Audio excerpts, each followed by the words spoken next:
Hey everybody, welcome to this reading of Ruby on the Outside. Let's get started. We are picking up on chapter 14. Matu doesn't make homemade anything, but you'd think from the way Margaret goes on that there were no better chocolate chip cookies than the ones that we are having for dessert. Oh wow, these are so good. Can I have another one? Matu looks kind of happily astounded as she passes the box across the table. Of course, sweetie, but they're just Edamons. Oh, I don't know, but they are so good. My mother never lets me have store-bought. I mean, not that she doesn't let me. She just never buys them. These are amazing, but don't tell her I said that. We all laugh. I guess you never know what you should be grateful for. Matu asked Margaret a lot of questions, which is something I never do because when you ask people questions, that leaves you open to their questions about you. But I see that Matu's technique is to ask so many questions, the other person doesn't have a chance to ask you anything. Besides, she's really good at it, and she remembers everything a person tells her, which is probably why she's so good at her job at the doctor's office. Everyone likes her because she remembers their names and anything they tell her. Pretty clever, I must say. And so far, it's working. We know all about Margaret's mom and dad, what they do for a living, what kind of car they drive, where her mom learned to cook, what kind of art the grandfather does, but I notice Margaret stays away from mentioning anything about her brother. I understand.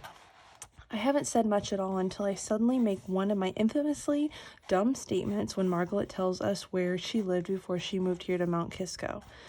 Why, have I heard of Glens Falls? I blurt out. Because Ruby, Matu says, you used to live right near there, in Saratoga. Oh, and a warning light goes off in my brain. A little late, however, because Margaret is all over this one. You did? You live near Glens Falls? Margaret says. Where? Usually when I tell people where I'm from, they never heard of it. It's not that far from here, really. When did you guys live there? Us guys didn't, just me and my mom. It was a long time ago, Matu answers quickly. She pats both her hands on the tabletop firmly. Well, that's it. Do you girls think you could take Lulu out for a walk before it gets too dark? Oh, really? I'd love to. Can we? Margaret jumps up. And she forgets about Glens Falls, but I don't. You can just look it up. Rebecca had all the answers. She was older than me and had been coming to Bedford Hills Children's Center much longer. She had both her mother and father in jail, and she knew a thing or two about jails and prisons, parole hearings, clemency boards, and, well, pretty much everything. And when I first met her, she scared me. She was one of those tough girls. You can find them everywhere, not just in prison. I heard that there are plenty of tough girls in middle school, ones that sneak out of the cafeteria to hang out in the bathroom, leaning on the wall or blocking your way to the stall. I heard some girls hold in their pee all day because they are too scared.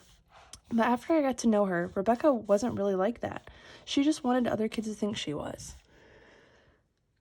Look, what up? I asked her. We were both sitting in the seats inside the trailer. It was raining, and instead of making us wait outside getting wet, like we usually have to, they let everyone pile inside the trailer and wait. There was a little corner with little kid seats and some old books. Rebecca looked funny sitting in one of those seats. I bet I looked funny too, but she must have been at least 13. It was just a little while after Tevin stopped coming. You can look it all up, she said. Go on the internet. Google your mother's name. It's all public record. Court documents, newspaper articles, even transcripts of the trial if you know where to look, if you know how to search. It seems funny now that I never thought to do that, but at the time it seemed perfectly normal. Did you do that? I asked Rebecca. I knew that her dad was in jail too, and she had told me that visiting her dad in prison in Ossining made Bedford Hills look like a 4-star hotel. Sure I did, Rebecca told me, when I was about your age.